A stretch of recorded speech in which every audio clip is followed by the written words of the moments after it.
We're live. Welcome to Knights of the Hexagonal Table, Crypto Hexagonal Table. Might be episode 9. I'm not sure which episode we're on, but we've got a whole legendary crew here, so you know them. And if you don't, well, that's a you problem. So, what's going on, guys? I've gotten this gigantic tattoo of Hex on my head. I was about to say show it or it's not true, but I believe you now. I can take that off. I'll get a photo back. There we go. Yeah. Much prefer the duck. I can actually put whatever I want up there. Let's see. Yeah. How creative do we want to get with the memes? Yeah, but anyway, guys, Richard Hart streamed today. That was pretty nice. Chipotle. Oh my god. He streamed. How long did he stream for? I was sleeping. I think it was 3 hours. Yeah, 3 hours. Nice. Baby stream. 3 hours, 60 minutes, and 9 minutes or something. Like, what are we talking about? 9 seconds. Goes by quick, man. Like you're like, holy shit, 2.5 hours or 3 hours later. Yeah, the first 2 hours were great, and then the third hour kind of degraded into us talking about tuna sandwiches, and like Richard was just like, "What the fuck?" What? Like bears versus gorillas. The chat basically started to sound like Strape after a while when people were just like, "Ooh." It was actually hilarious. I was actually laughing a lot more than I normally do. He was talking about listening to Doja Cat and shit. I was like, Doja Cat.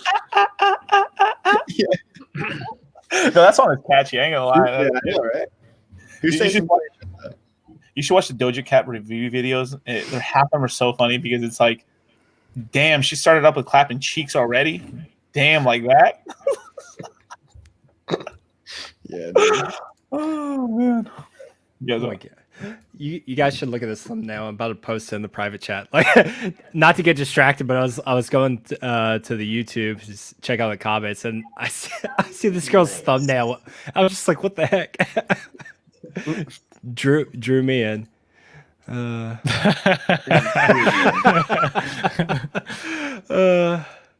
Gotta do what you gotta do, I guess. I don't see the thumbnail. Yeah, it doesn't show you the thumbnail if you just click on the video, but figure it out. You guys are smart. yeah. Same thing. I kind of just assumed. Yeah. I believe in this crowd. Do you want me to exactly chat, or I'm gonna get distracted? Yeah, I'm sorry. Yeah, I might have to DM Valentina. Yeah. Hey, make sure to throw up the stream, not the StreamYard. I'm sorry. Throw up the YouTube link into all the Hex chats. Yeah, let me do that really quick. Oh, there we go. So anyway, Ethereum's finally over $1,500. My God. Sweet I am Jesus. now one step closer. Dollar cost, is it on the 8th or the 9th? Do you know that the futures goes? 9th, I believe. 8th. One of them. Oh. Yeah. People don't even know. It's either the 8th or the 9th. It's like one of them. Okay, yeah. Buy your Ethereum before then, just in case.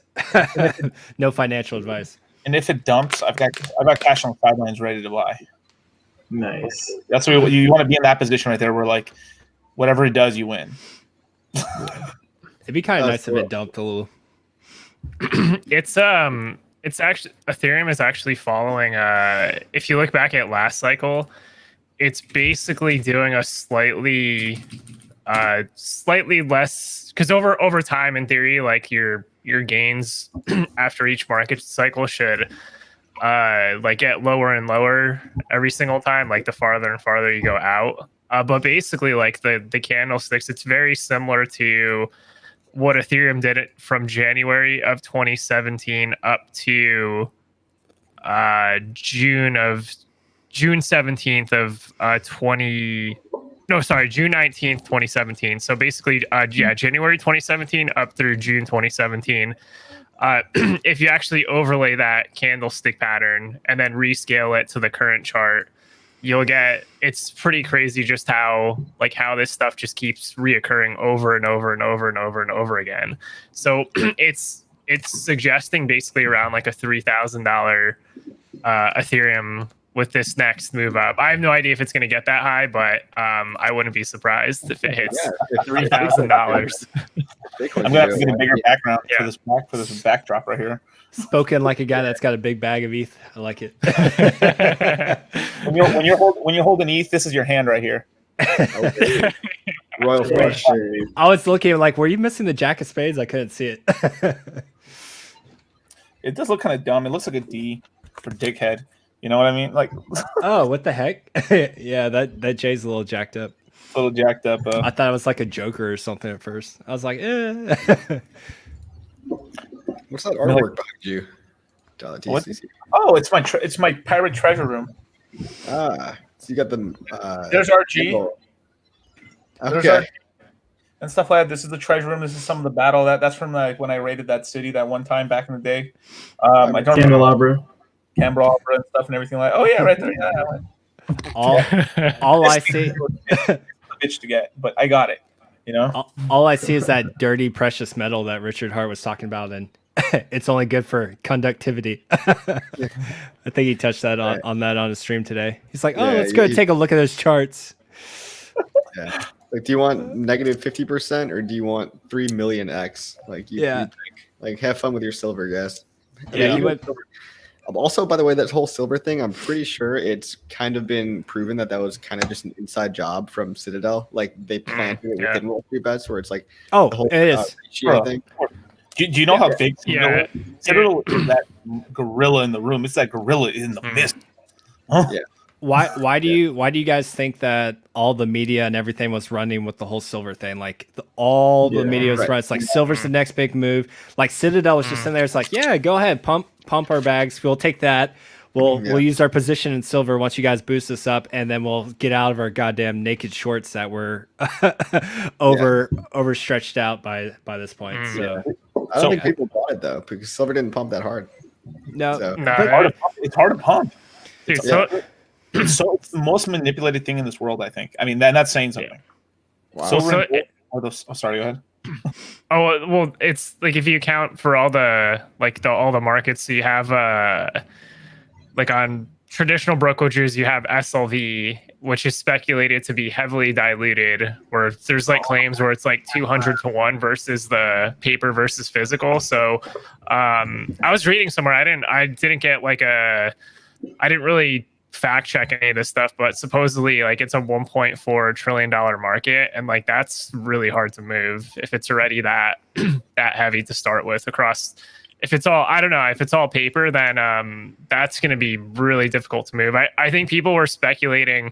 There's a bunch of people speculating on Reddit, but it doesn't have the same amount of traction right now as what GameStop did. But you're right, like Wall Street Bets did not start the whole silver thing. That was not Wall Street Bets at all. They came out and said that too later. It's like, hey guys, like we didn't mention anything about silver, by the way, just so you guys know. And that's the problem with something like Wall Street Bets, or honestly any other pump and dump groups, which is essentially what Wall Street Bets is, except just in a traditional market. Like it's stuff that we've seen in crypto for years, and it works good the first couple times. You have enough economic mass that you can funnel in one direction. The problem is everyone starts throwing stuff out there. AMC kind of worked after that, and then once you get to the third, fourth, fifth thing, it starts losing its potency. So you have Nokia, BlackBerry, and all that economic mass you had funneled into GameStop.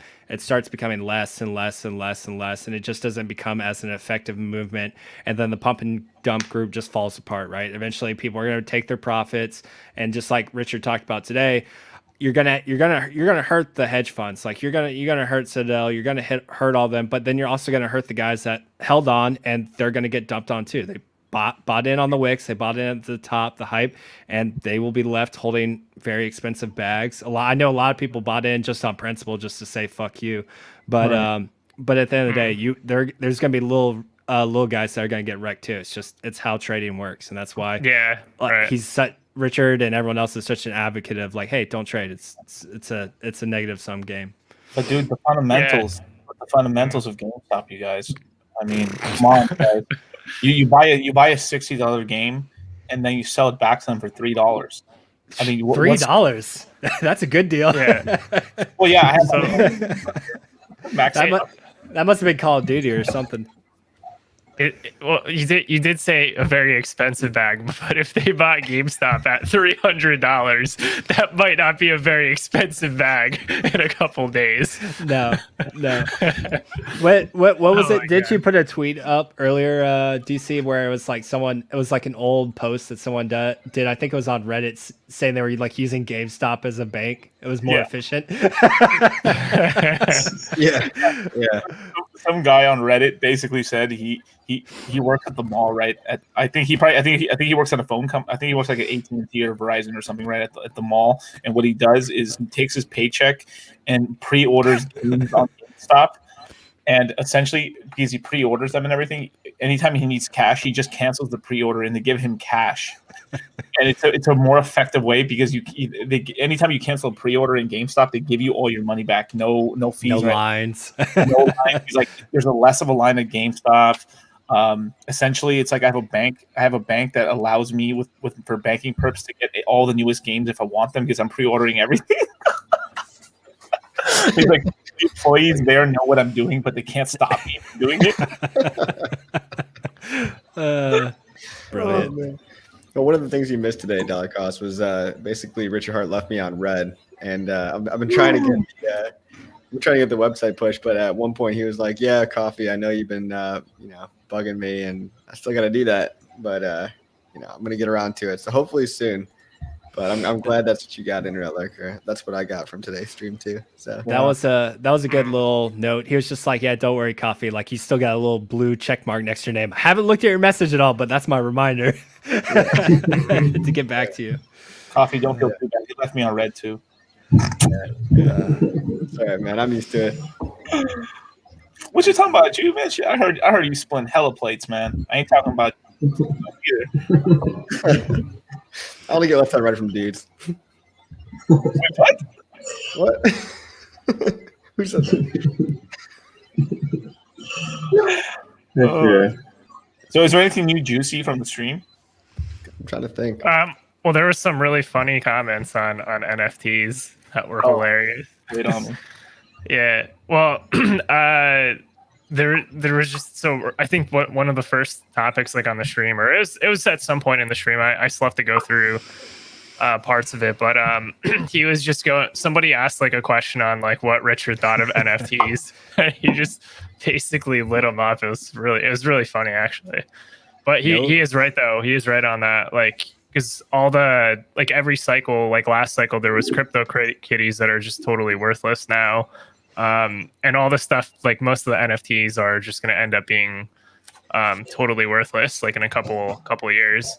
You can't even really sell the problem is too, like the market's so liquid that you can't even really sell them. Like the number people claim as far as sales, like a lot of it's probably just wash trading. Like you can't really necessarily trust like NFT sales, and then unless it's a pre-sale, then it's just like a group of like the project developers, like they're just getting the ETH during the pre-sale. But after that, like the markets tend to be very liquid, and it's a very temporary like hype cycle. Once it fizzles out, there's not really much of a market for it anymore after that. And then kind of like the next thing comes along, and then you get this like reoccurring thing over and over again. So that's kind of the CryptoKitties too. CryptoKitties was one of the first things to lose value after 2017, and imagine paying like $500 for a picture of a cat, right? Like, oh yeah, it's uniquely created. You can never create the same You'll one never twice. see this Sure. one. Take a picture. Yeah. You know what that thing is unique? Neopets. Remember that? Tamagotchis, you mean? Tamagotchi. Yeah. Those things were pretty dope. Neopets are like the gold of NFTs. Like gold is to crypto as Neopets are to CryptoKitties. Yeah. And I think a lot of the guys who do get rinsed out in some of these art markets, as well as like these NFT markets, is let's just say they buy a really expensive like art piece, like an NFT art piece, right? After they get bamboozled by it. When they own it, no one is going to offer them that much money. So what ends up happening is that it'll stay like it looks like it was a great investment, but the price, like let's just say he paid 20 ETH for it, and then he posts it later for 300 ETH. So no one's there to challenge that price. So it is 300 ETH. No, it's not, because no one will pay that. Yeah, you can't offload it for 300 ETH. No way, or Exactly. 200. Yeah, Yeah. and that's what Richard said. They're the first things to become illiquid in the hype. Once everything dies, like those are the first things to go. CryptoKitties is gonna be the first thing to go. These NFTs are gonna be the first thing to go, and you're just gonna be stuck with the JPEG that you could have just screen captured if you really wanted that picture. It's like you got a really shitty version of like art appraisers nowadays, because you've got these groups coming together and they're basically pump and dump groups saying, hey, if we pretend, maybe if we buy these off of each other enough and we pretend like this, There's a pixelated guy is worth 20 ETH and there's only 10 of them or whatever. It's like the very early form of like the appraisal of this, but you don't have it hasn't been there for years. Right. Yeah. It's like if all of us just went around and just like started passing off to each other, like, DC, I'll sell you this for like 5 ETH, and he passes off to Looks in Crypto, I'll sell it to you for 7 ETH. And we just create our own artificial market, and we're just seeing if we can get the next sucker to like, oh, that looks interesting. There's only one of those blue Santa hats. Yeah, I'll take that for 10 Ethereum. Sorry, guys. not to pick something random out of my head or anything, but It's true. You watch your mouth, Motley. Don't talk about that. Sorry, that just like randomly came to my head. It's similar to what you mentioned, like that the like wash trading between it could be easily faked. That one thing Richard said was like, oh, people that buy their YouTubers, their YouTube followers or subscriptions, things like that. How they make it seem like a whole bunch of traffic or something like that is going to the site, when in reality it might just be like their own bots or something. Yeah, I mean, you want real followers though, and take it from me, because I've actually paid for followers before. Like this was back in my crypto, like when I was selling coffee, and I was very, very new to the whole game, right? And I know, right? I know. I was back when I was dealing coffee. And you are scam. I signed up for one of these like get more followers overnight services. Like, pay $30 and we'll get you followers, and it's fucking everybody from like Southeast Asia. I swear to God, the entire country of Indonesia started following me like overnight. And I was like, God damn it, I don't want these kinds of quality followers. So I had to unfollow them and like manually block them one by one. Oh my God. As soon as I would manually block them, I spent like all day. I think I unblocked 900 people because I paid for $1,000. And I woke up the next morning, they're all back. There's like, it was like my nightmare, dude. I was like, holy shit. So it happened for like 2 weeks, and I was like, okay. I mean, I had to get a bot that actually like batch deleted them, because I didn't want to delete them manually. I had to do it every day for 2 weeks until they finally stopped coming. I was like, Jesus Christ, I'm never doing that again. Dedication. They're like, no, we were paid. We're coming back. We're subscribing to you, damn. Like, we want to leave you happy with what you bought. Like, no, guys, turn it off. Do you know how much time you spent you spent 8 hours to unsubscribe to everybody, and then the dude on one computer pushed one button, boom, got it all back. Well, and that's why it's so important to actually have a quality like audience link, and that's like the cool thing with Hex and the crypto space community, like very interactive. Like if someone's going to subscribe to you, they're usually going to be very involved and interactive with our streams. So like we might only have 1,000, 2,000, couple hundred subscribers, but out of that we'll have 25-50% show up for a live stream, interactive in the chats. Like you can't like Coffee said, you can't buy that. Otherwise you're just gonna have a bunch of guys from Asia or India coming to your stream, just and it doesn't bring any value to it, just other than a number. It's that interaction, people that actually are there for your product or what you're offering. It's not. There's something called engagement rate too. So that engagement rate is usually, for a good account on Instagram or a good account on Twitter, is above 1%. And that doesn't seem high, right? But you see accounts with 500,000 followers, and they'll get like 2 likes. That's an engagement rate of 0.0002 or whatever. So yeah, you want engagement rate, and I think all of us in Hex, we have like abnormally high. Like sometimes on my videos for YouTube, I'll get more views than I have subscribers. Like I don't think that happens to almost anybody. And that's what we have. Like we're basically micro influencers, which is a different category of influencers, where I was reading about it. I wish I could remember more of the information, but it's a different category where you basically interact with your audience more directly one-on-one. Like I actually know everybody in the chat here, like Yep. I know DeFi Dior, I've seen you before. DeFi Dior. Pretty cool name, by the way. Quarter Panda. Quarter Panda, Corey and the Investor, like all you guys.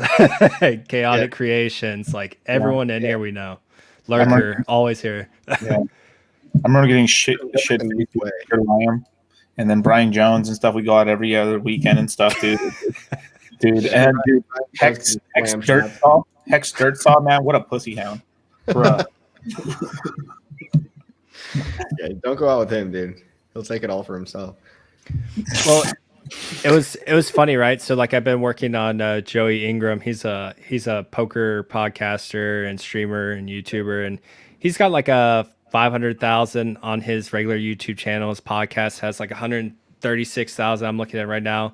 And then he actually did his first podcast again with what's the guy that promotes Bitcoin? Anthony Pompliano or whatever. You guys have seen him before, right? Mm-hmm. Yeah. And so he did an interview, and I was watching it today, and I mean, they only had like 100 watching their live stream, and between the two of them, they have almost like they easily have over 1 million followers. They had maybe 100 live streamers, and like the chat was slightly interactive, but nothing like too crazy. I was just like, oh, like the Richard Hart stream tonight was like an easy 1,000, and just probably the most interactive chat that you'll find during any live stream. Like our audience is much tighter knit than any of these other communities. Yeah. So it's about the quality and not not just the quantity, right? Yeah, 300 Spartans versus 2 million Persians. Take the Spartans. Dollar Cost mentioned it before. I believe it was him that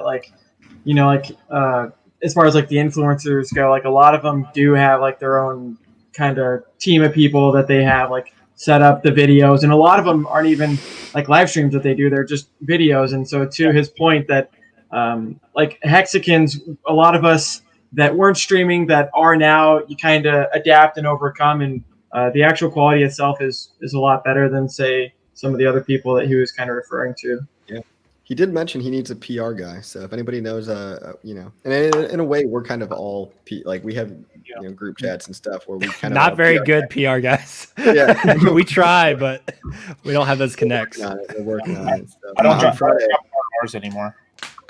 Yeah, right. Well, it was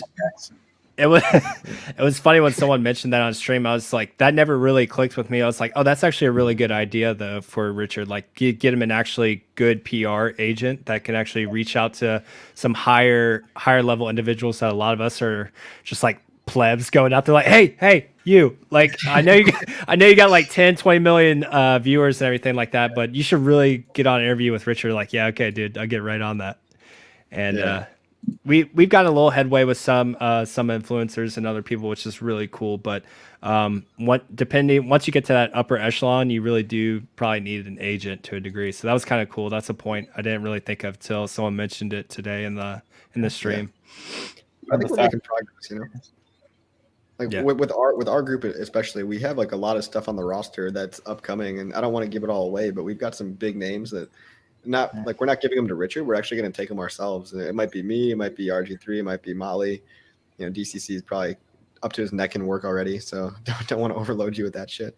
But it's going to be good. Like even on Friday, I've got one of my friends. He's in the music industry, and he's got millions of players on Spotify, YouTube, and stuff like that. And so I'm going to see if there's any crossover and overlap, and we're just going to talk about whatever. Probably we're going to end up talking about LA and the music industry and corruption in big industries and stuff like that. But he's got a huge following, and so it's like we don't have to just talk to other crypto people, right? Yep. And you can always connect the dots and bring it back and relate it back to Hex, just like your background. You can talk about music, you can talk about fighting against the man or censorship and all that stuff. And you can always bring it back for full circle to different aspects of Hex. And you don't need to make it the primary focus. You give them just a taste, just enough of a hook or teaser, and then leave the rest of the information out there for them to go and do their own research. And then it's going to be that much more rewarding when they find it themselves, and they're going to be that much more vested as opposed to you trying to shove it down their throats every night. Yeah. But yeah, that's pretty much exactly all we need to do is just outreach, just fucking messaging, like getting out there, spreading the message. I mean, it's a slow game, but not many people are going to be like, I don't think many communities are going to have the endurance that we have, like look at the amount of time and attention span that people put into their communities. It's just when's the next announcement? When is the next fake partnership that you're going to announce, like just go in a Discord chat room that's not Hex related, and it's just terrible. Like it's the same thing that happened in 2017.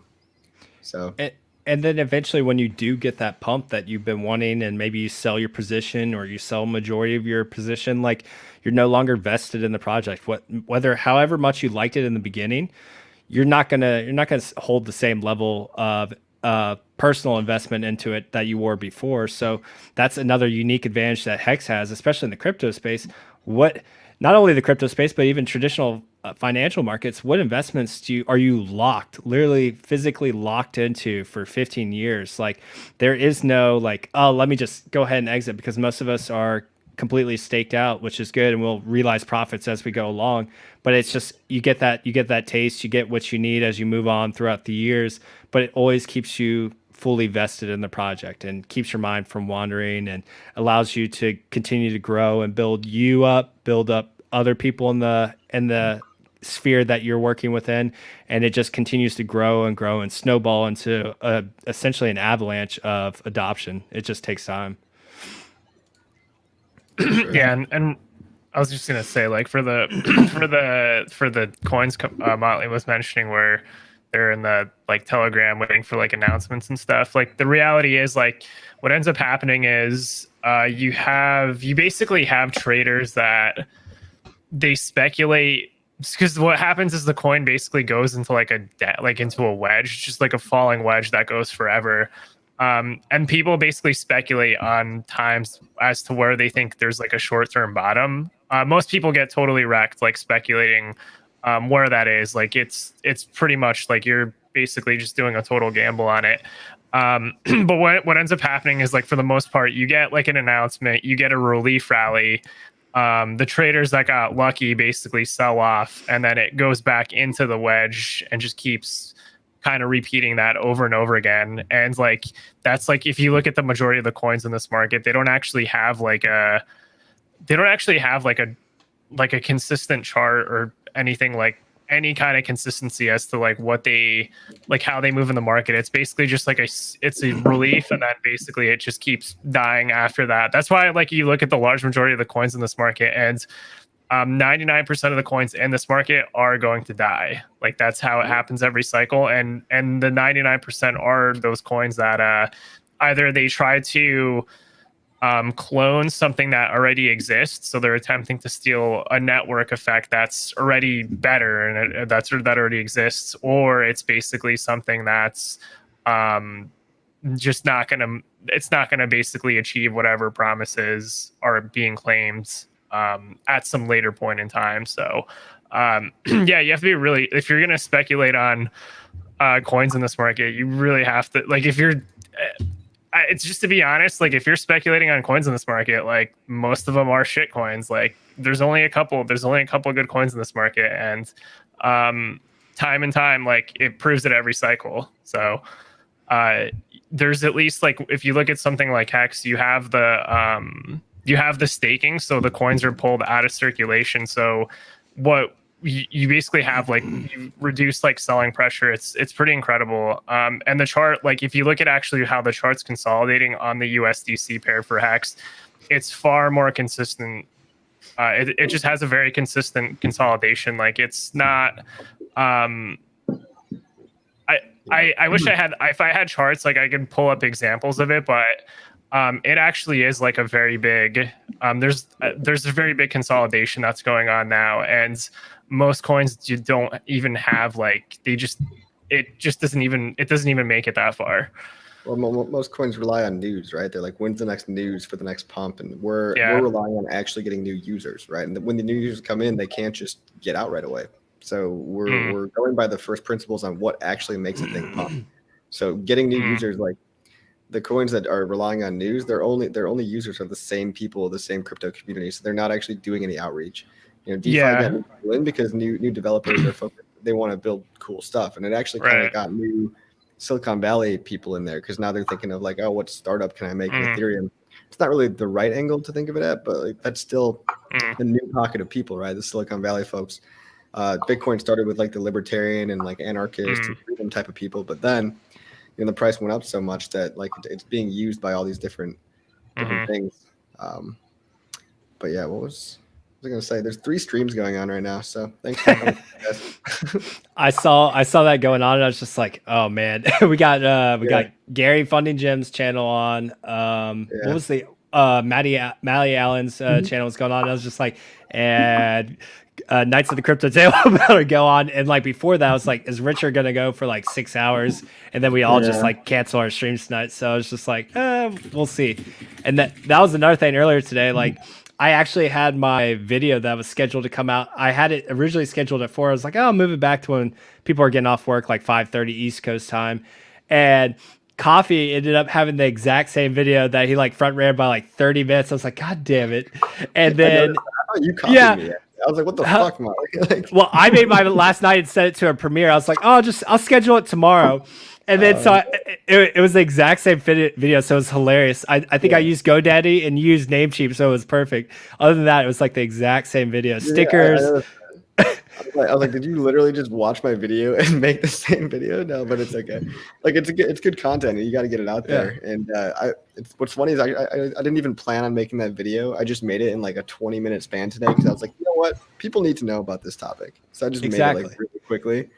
And so yeah, I mean, I think we went through the same thought process, right? Because like you did beat me to the staker video, so like I did the staker video, and I think that was just the next natural progression for the video for that is like, okay, let's show the community how to promote the referral link, because that is something that could help them promote and then give them something on the back end as well. So it's show them how to make the QR code, show them how to get a domain name, show them how to make appealing different ways to attract people to your referral link, and then just gain adoption via that way. So like it made sense for that to be the next video, and I made mine last night. Thank you. And but I thought it was funny that we ended up doing almost identical videos, but just we had our own thought process on it. And to make things even worse, so yours came out like a half hour before, and then Richard Hart literally started his live stream right when mine premiered. I was like, well, I just give up. That was cool. But it was like a quick, easy video you could do in like 20 minutes. The same with me. And then I think I actually spent more time on the shitty thumbnail. And then and then Richard Hart started streaming. I was like, well, you guys can look at it whenever you want. It's there. I've said it before, but like especially like with the live streams and whatnot, like these are good problems to have, and as far as 3 different community members of the Hexagon community are doing their own streams. I think that's pretty cool. Like not many, at least as far as crypto, I haven't been following a whole bunch of the other ones, but I haven't noticed much of, those problems in the other cryptos too. So these are good, like growing things to have, in my opinion. Yeah. Yeah, man. Correct. It's like, yes. Indeed, indubitably. But I think we do have to kind of branch out or at least that's the strategy I'm kind of taking. So, I didn't even SEO tag anything crypto related in my last video. It was affiliate marketing, how to do affiliate for beginners. I'm a little pissed right now. What are you peeved about, bro? I sold some Litecoin to move some money out of more of like a 401k or something like that, and then fucking it pumped. God damn it! It pumped?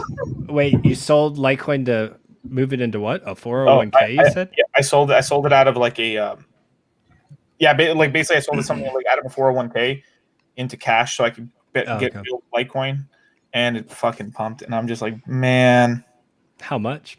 It's probably like $30 per coin. So oof. But yeah. Anyway, I know you still got a little bit of a bag, so I think you'll be okay. Just look at that treasure room; you'll be all right.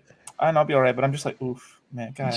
And that's the thing, right? Like it can literally be a day or two, and you can miss gains just like that. I mean, you weren't essentially trading, but like you're moving in and out of a position, and you missed a $30 increase within just less than 24 hours. I wanted it to be liquid and stuff and everything like that, but whatever. I'll just cry later. Yeah. Fair, man. Exhibit A. But no, that's a thing like Richard brought up on the stream today too. Well, like he didn't bring it up directly, but like how you were saying, Coffee, like get out to other audiences and start doing your other thing outside of crypto. Like you can even see Richard trying to adapt his speech and demeanor and how he carries himself in his live streams now, because he realizes he is going to be a founder, or is already a founder of a multi-billion-dollar cryptocurrency. You're going to start getting bigger eyeballs. If you want those larger interviewers and influencers, you're going to have to clean up your act to like some degree today. And I remember at one point early on in the video, it was pretty funny. He's like, I'm not going to say the R word. I'm not going to say it. I want to make some hand motions right now, but I'm not going to do it. Like I'm evolving, guys. And I think he found his new favorite word to kind of use too. I believe it's pleb. I think pleb he was really feeling on the stream today. He was shouting it out a lot. So I think he found something that not too offensive, but still drives the point of home that you guys are all fucking wreck plebs and idiots. So like, I think he found a nice, comfortable middle ground today on, kind of modifying his speech. So I thought that was kind of cool. He gave us an ear beating that we weren't shilling on 4chan enough. Yeah. I was like, what the fuck? I was like, okay. So I made a tweet about I tweeted a link to a 4chan thread about Hex. I'm like, all right, sorry. I'm sure he's proud. I'm doing my part. I stay away from those shadowy places. Yeah, I really don't go like there. 4chan, dude. Like it is bad for like the human brain. Like it's just a terrible Cancer. term. It's grimy, Yeah, dude. 4chan is grimy, bro. Like, I don't even like. Cause I was watching a conspiracy video. There's a Vice documentary about QAnon, and I'm not into that stuff at all. But I was watching the Vice documentary covering it about how it started on 8chan and everything. And I'm like, wow. So this is how these things get out of hand, right? It's like you go on these message boards and like you start just believing everything you read, and it's crazy. But anyway, probably shouldn't have even said that word on here because we're gonna. Yeah. We got probably people in the chat, but yeah, I mean, I'd probably just have people on Reddit other than 4chan to tell you the truth, because I think Reddit's a lot smarter than 4chan. Well, okay, wait, hold up. Put a pause on that. The cryptocurrency, I think it's pretty bad if you go to the cryptocurrency subreddits on Reddit. Bitcoin is basically just memes all day. Nothing else really, and then everything else outside of that, like once you start going into the more neutral subreddits, it ends up being like it's like everybody's shilling like at the same time, so it's like a bunch of like different people that are basically it's so hard to filter the information on there because it ends up being most of it's like opinionated. Like I have a very hard time finding useful stuff on Reddit. I think the only community on Reddit that is actually smart is basically the Monero, because it's just developers, and then probably maybe like the Ethereum subreddit, maybe that's mostly developers too, but outside of that, like it's good luck on Reddit. In fact, like most of the recommendation people give on Reddit, that actually is a good way to gauge how far we are, even like in the bull market cycle, like even just seeing like how many new subscribers like the subreddits are getting. I mean, I'm sure there's good ways to like go on Reddit and promote things, but just be aware, like it's a cesspool on Reddit.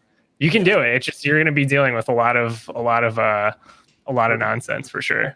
Maybe we're better off on TikTok because we're more on camera. TikTok is good. TikTok is good because then you end up getting you get videos like it's younger generations, like you get a way more powerful message across on videos as opposed to threads and stuff. Like most of the threads on Reddit or people, it just turns into like a flame. It's just no value add on most of the threads on Reddit. I learned this the hard way. Crypto people are worthless. Absolutely worthless. Once it's like they've learned how to fight wrong, and there's no way to unteach them their simple jack ways. You're just better off with new people. You just really are, like, they know nothing. Is like you can teach them and they're open to ideas, but when they've already got all these misconceptions, it's over. You know, it takes a long time before they learn from their ways. Takes years. That's true. If they're willing to listen too. So like it's just not worth it.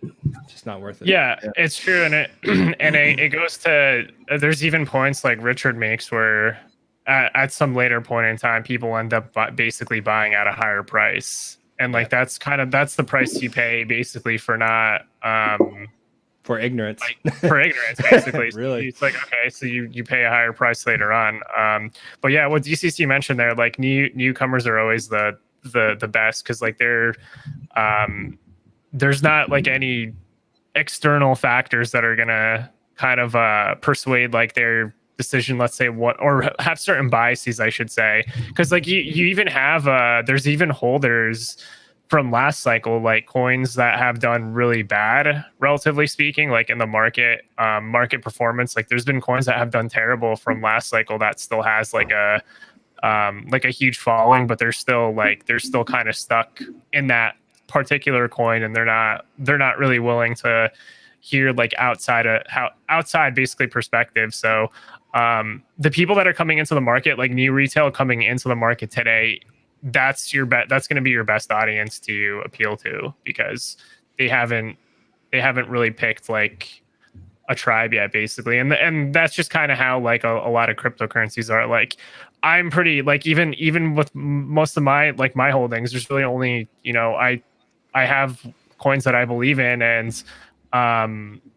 but it's like, relatively speaking, like it's hard for me to actually hear somebody out on like some other random coin in the market, because I just assume like it's going to be total trash. So it's really hard getting past that mindset, because that's something that I myself do sometimes too. Like it cost me opportunity, but that's just kind of something you have to like kind of work through and maybe present it in a way that opens up their minds where they reconsider. It's a knee-jerk reaction a lot of us have, and it's just because of the scars we carry and what we've been through, and like we even been talking like about staying open-minded. It's hard because like our initial instinct, like I know DC's shown me some stuff, and like the first thing I want to do is just like, nah, like okay, but then like you really do need to take the time to look through some of the stuff, and there is some new stuff going on in the space, and if you keep your blinders on and not paying attention, like you are going to miss some very cool innovative stuff that comes out. It's rare. There is 90% of junk out there, but you do have to keep your eyes in case the next thing like Hex comes along and you're not closed-minded to it and you don't miss out on it.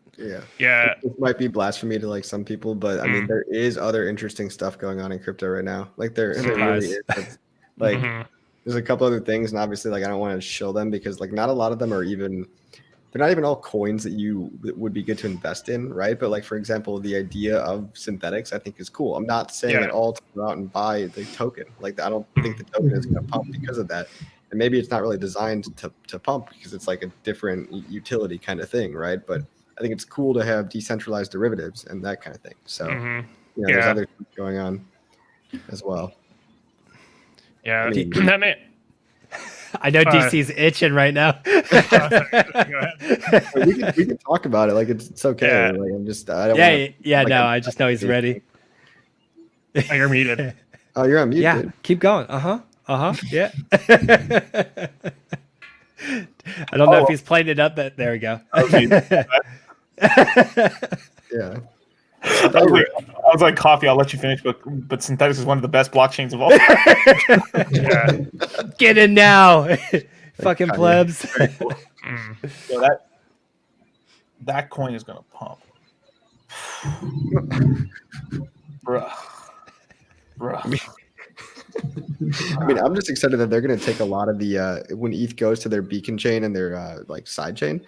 If Synthetics is the first to go on there, they're going to take a lot of the usage over to those other chains, and it's going to leave Hex fees a lot cheaper, I think. Yeah, I hope so.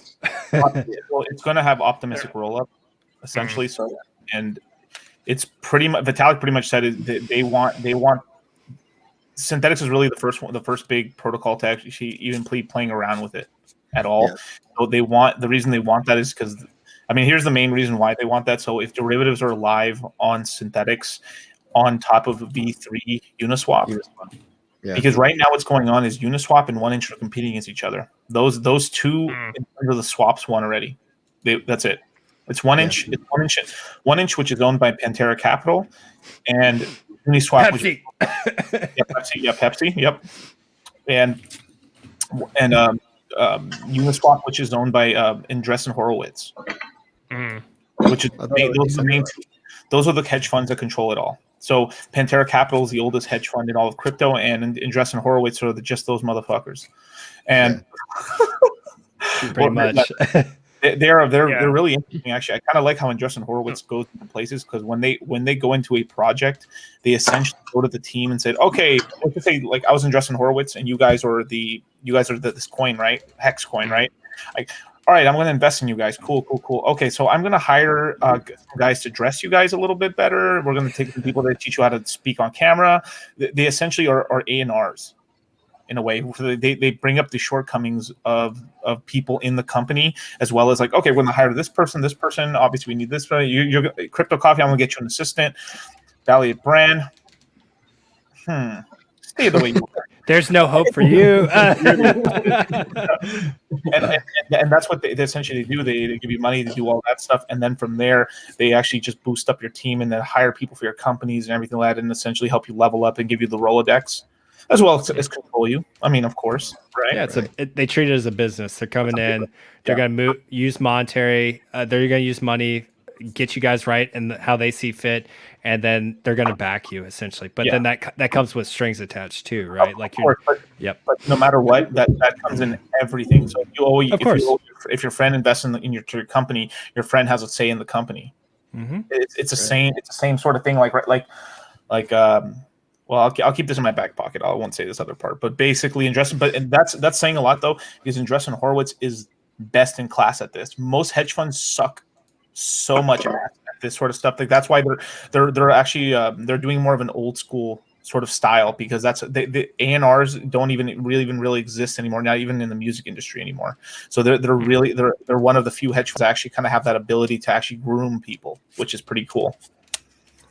Yeah. Anyway, go ahead. I think if that Synthetics platform does team up with optimistic rollups, and they are the first to implement it in V3, that means Uniswap, which is doing all the volume, which is the highest gas guzzler, is all of a sudden going to become almost a non-issue, right? So that just clears up the whole. That's like an intermediate solution while we get to ETH V2, right? So that's like a Q3 solution. Like I'm talking 6 months from now, maybe. But again, software, delays. I talked to an Ethereum dev the other day, and also a buddy of mine that used to work pretty closely to Celsius, and like this is the easiest way to understand what happens when optimistic rollups go live on Ethereum is this. So let's imagine that you were on Uniswap and your Uniswap fee was $42. Okay, when optimistic rollups go live, that fee will go down to $1. It drops the gas fees by 42x down. That's the simplest way to do it. Yeah, so it's really huge when they finally do that, but it's not a cure all, because I think what ends up happening is, sure, you lower the fee by 42 times, but now people can start doing a lot of other stuff, and so essentially when you free up all that space for Ethereum's gas fees to go down and stuff, so you can start doing smart contracts. Oh, look at that! The NFT guys start doing stuff. Then the farmers start doing stuff, and then people start moving trades. So then it becomes profitable to do all these micro trades to get the margin in between. So me and Wasabi saw this in the NFT market when we were playing in Decentraland, where there's certain NFTs that are undervalued. So we'd buy them up. The price would go up, and we'd be able to sell it to other people because we know the demand's there. But the thing is, the profit in between the two items. So me purchasing it at 10 mana and selling it at 20, if you add the gas fee on top of it, makes it unprofitable. So no one does it. But when the gas fee is very low, then me and Wasabi can essentially make about a 5 mana profit, which is about a 50% profit. So it's really worth it. So you end up making the markets more efficient, and as well as now you're sort of doing trades and there's volume now, and which makes people more comfortable to jump in.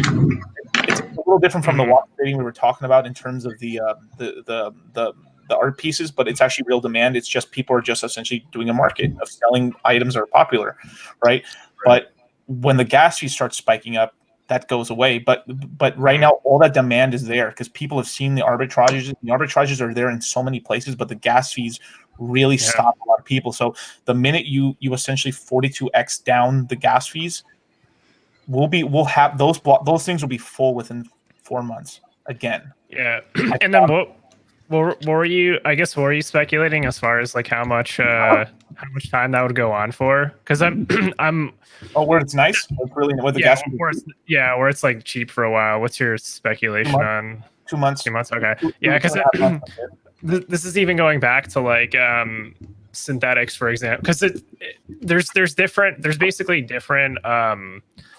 You can almost like think of really the best plays in this market is like you have Ethereum and then Ethereum coin. So Hex is like one of the coins that was built off of Ethereum, bootstrapped off the network, has amazing access to liquidity on Ethereum, incredible. So that you can think of that as basically the best coins on Ethereum. Like they're basically part of like different verticals. So like in the case, if you're looking at like the derivatives market, for example, so that's like mostly the stuff that Synthetics is doing. I do know their developers are also looking into layer 2 stuff because ultimately like the market that they're going after does need layer 2. It's not feasible to actually run. I mean, whales can do it, no problem. They have more ETH, so they can speculate on chain. They have the economic mass to do so.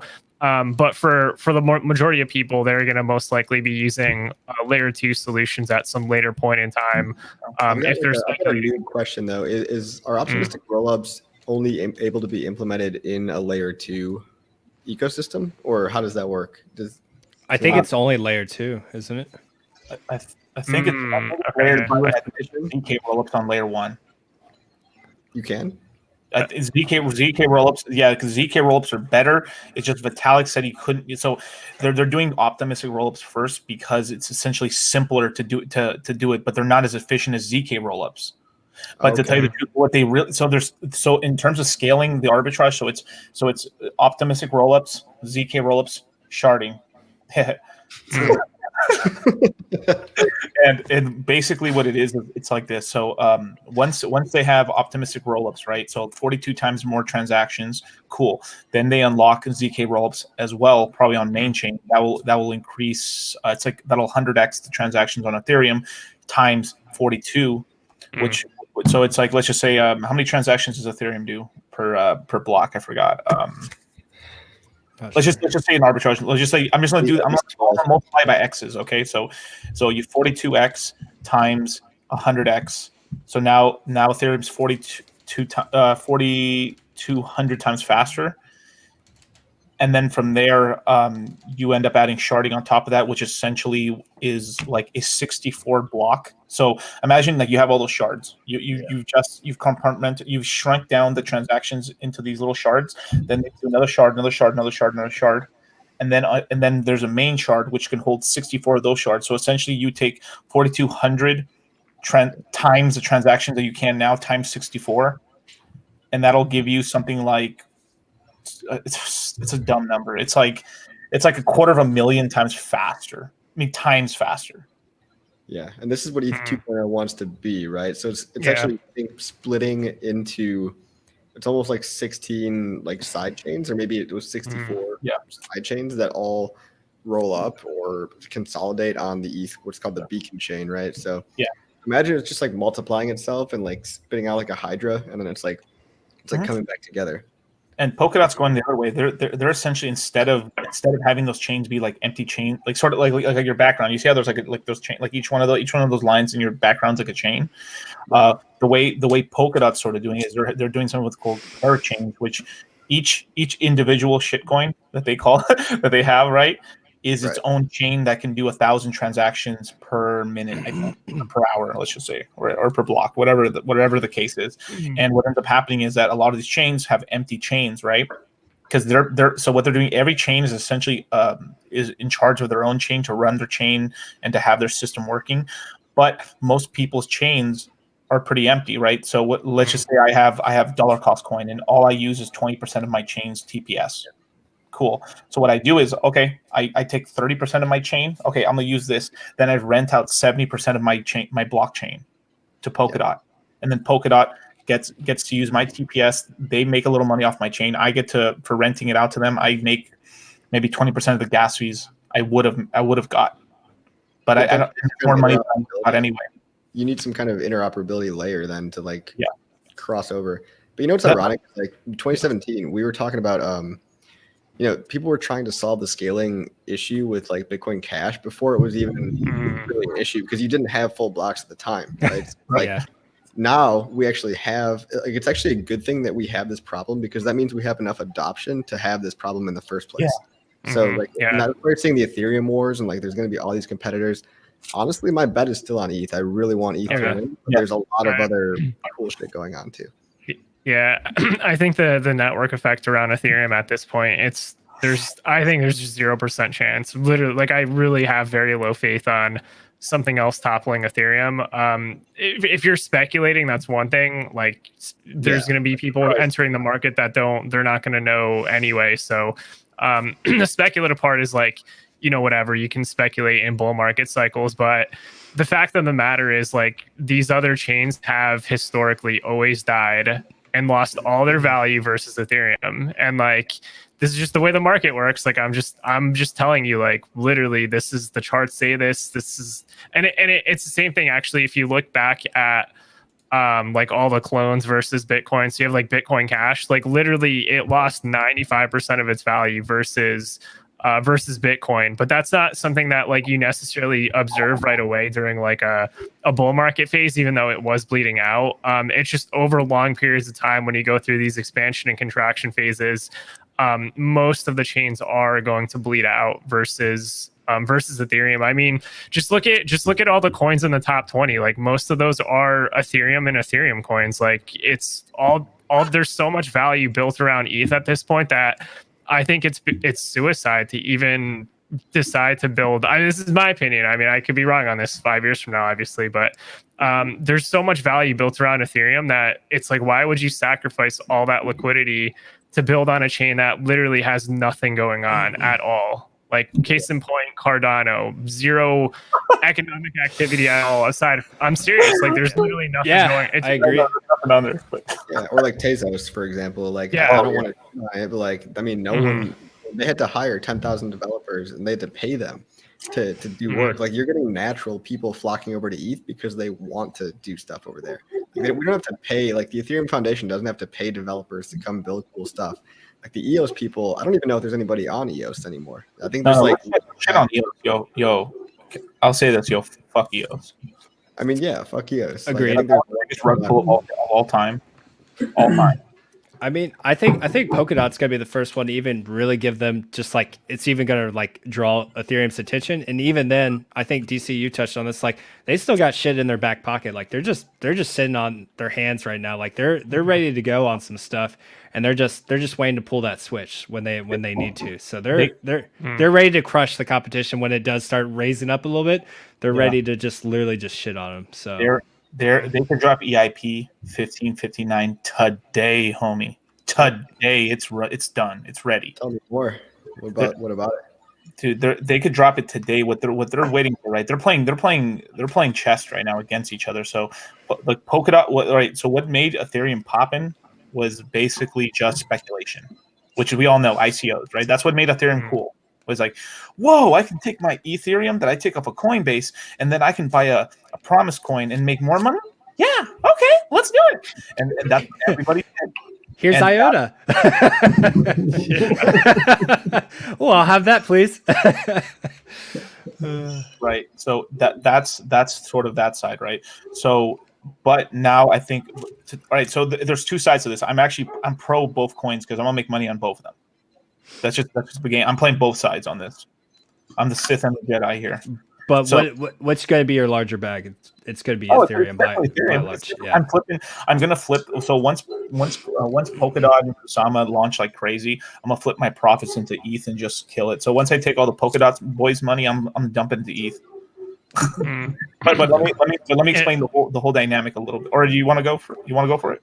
Well, I was going to say, in terms of taking, so that is also why I'm speculating on Polkadot too, and my intention is like I want to flip it into more Ethereum later, and there's obviously the very real possibility that doesn't happen, and it because if you look at the if you go to charts.cointrader.pro, you have to look at the DOT to ETH pair, and it's in right now a wedge, and most coins don't make it out of the wedge. So if it doesn't make it out of the wedge, like the plan basically it basically fails, because it's gonna do like the relief. It's just look at the Bitcoin.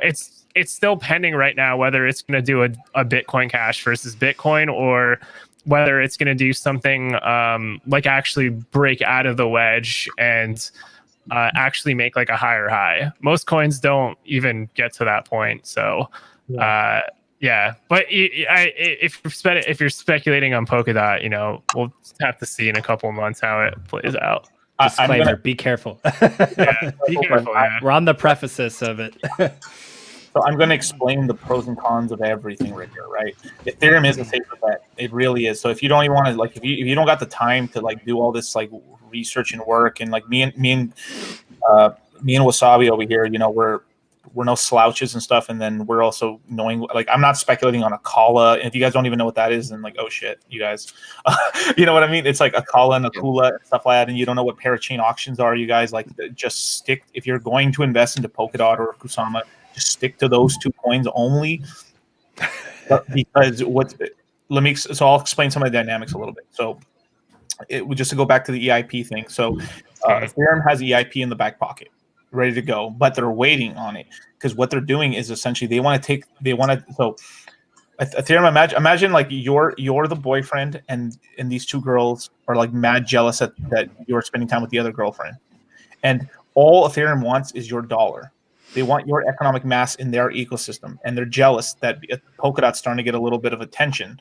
So what's going to happen is Polkadot through Kusama is going to do their first parachain auctions this month for the first time. And the way a parachain auction works is you take one Kusama, I stake it for 6 months, and I get one token. Right? That's one way. So I take one Kusama, stake it for a year, I get 2 tokens. I take one Kusama, stake it for a year and a half, I get 4. And if I take one Kusama, stake it for 2 years, I get 8 tokens. So that's kind of the game theory behind how they're doing it right there. So instead of people paying money, the foundation, the Polkadot Foundation and the Kusama Foundation are paying projects dependent on essentially on demand. So the more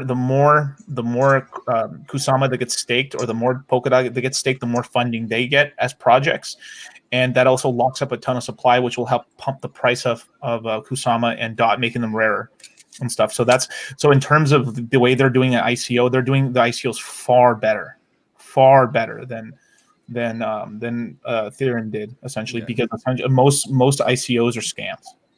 They really are. So you're giving scammers money. So instead of giving the scammers money, you're keeping your own tokens. You're just staking them. They're away from yourself, basically, which is kind of cool. So at least in that system, it's a little bit better. So the token dynamics of ICOs are better on Polkadot, because they essentially learn from Ethereum what not to do. But Ethereum's not going to take this lying down. What Ethereum's going to do in the middle of it, while everyone's going Polkadot crazy, hey, we just released EIP 1559. Hey, we've now made Ethereum deflationary. That means Ethereum's even rarer now. And then boom, steal all that hype back.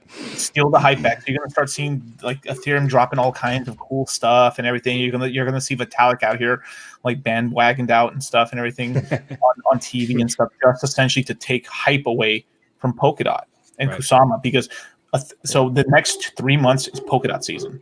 Can you talk a little bit more about what that EIP does for people? Yeah, sure. So so essentially, it's a sorry, when my dog's yelling. Go. Okay, so basically, EIP is basically a tax. So it's a tax on top of the gas fee that you pay to do anything on Ethereum. So it's like, imagine like 10% of your gas fee gets burned.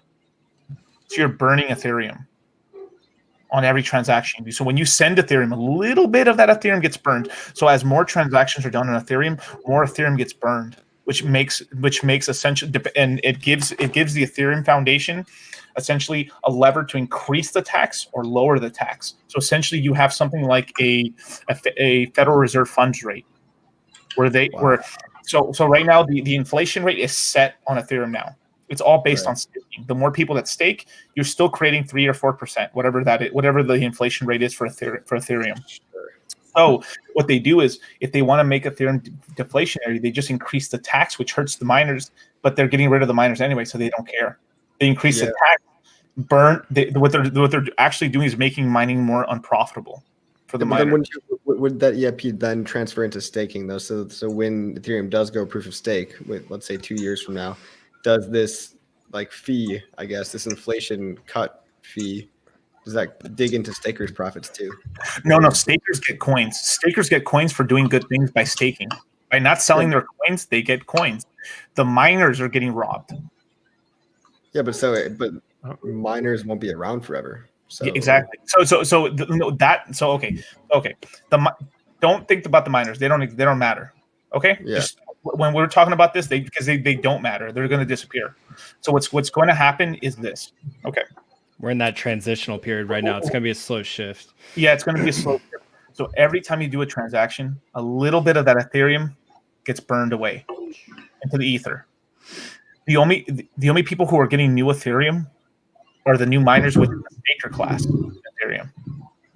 That's the only people getting new ETH. So because the stakers have a lot of their total supply staked on Ethereum, essentially what they're getting is barely replacing what's being burned, or actually not enough. So only the stakers are gaining in the pool size. So imagine it's like we're in a liquidity pool, because we're in the liquidity pool, we're growing. Everyone else who's not staking Ethereum is actually losing is actually kind of losing essentially. Or actually, no, I'm sorry, he's actually gaining. Anyone who's not. So if you keep your Ethereum in the wallet, don't move it around and stuff, you're actually kind of gaining and stuff. So it's kind of a hard concept to essentially understand. But basically, your Ethereum's getting rarer, if that makes sense. Fractionally, I mean, unless you have like giant bag. You mean Ethereum not going to dilute as much though, because the burned transactions are not going to overtake the amount of inflation, right? So it's never going to be greater. They will. Really? They will get wanted. So as more transactions happen, like this, boom, boom, boom, as the speed of the transactions keep going up, where you can have more transactions, essentially you could have a thing where like we're losing 1 million Ethereum a year net. Yeah. So let's just say the total supply of Ethereum's 113 million Ethereum. Every year we're losing 1 million Ethereum, even with the inflation being added. So you could have a thing where like, look, we're 112 next year, 111. 110. Yeah, but if the inflation rate is 4%, then if like 4% of 100 is 4 million, and then minus 1 million, you're still net positive 3 million. No, it's because the burn rate would be higher than that. You could be burning 5 million a year.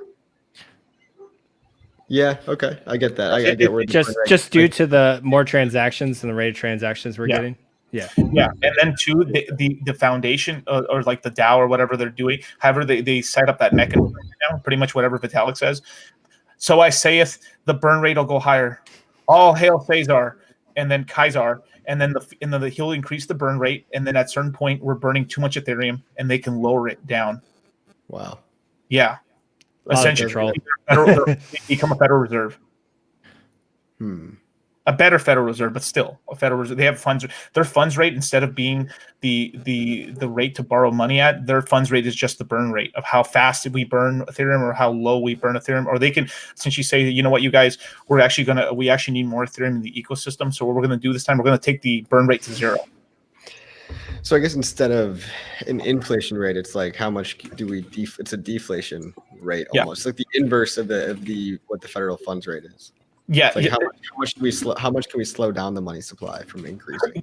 Yes, and what's going to happen is when it launches, it's actually going to make Ethereum more deflationary, which is kind of cool. So everyone's like, "Whoa!" They're essentially the Ethereum people are going to be like the Bitcoin effect, and then we're going to start seeing people saying like when one Bitcoin equal or when one ETH equal 1 Bitcoin, or like a lot of that sort of stuff. The memes are coming. Yeah, and then yeah.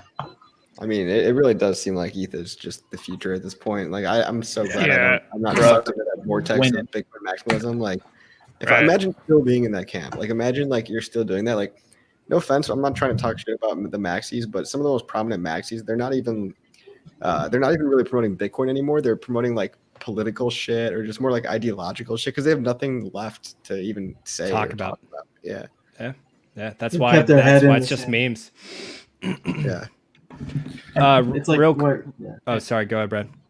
Oh, I'm actually going to get on out of here. I'm going to listen to you guys for the rest of the stream because with the Ethereum and all that stuff, I feel like I could learn a little bit more, and I'm going to go smash this salad. So, but we'll see you on the next stream. I'll be a little bit more prepared next time to chit chat up a little bit more. But That's all thank right, you man. for having me on, guys, and All we'll right. make it happen next week. Later, You're Brad. All right, cool. See you, Brad. Later, dude. Real quick on the optimistic rollups, because I was looking at when you mentioned it, Coffee. From what I've been reading, it looks like it's specifically just a layer 2 construction. So it's Right. looks like it's only gonna work on layer 2, not on the base layer. And they're predicting about 100x on the throughput increase once it gets rolling. But it looks like it is solely, not to go back what we were talking about earlier, but it looks like it is solely on layer 2 from what I've been reading about. Yeah, that would be pretty sweet. I'm ready for that. I'm not optimistic. even. There you go. Yeah. I'm here for it. And I don't really follow a whole lot of this news, like to the degree that Look Into Crypto or Dollar Cost Crypto are doing, right? But I hope that in some way this is eventually good for Hex, right? Because Hex has no plans, as far as I'm aware, to like, it's already doing everything it can to do. Like, it's doing bitwise shifts to minimize gas. You've got Staker app, which is, using fees to paid in USDC or Hex. So it's using flash loans to minimize fees. It's doing one other thing to minimize fees. I keep forgetting what it is.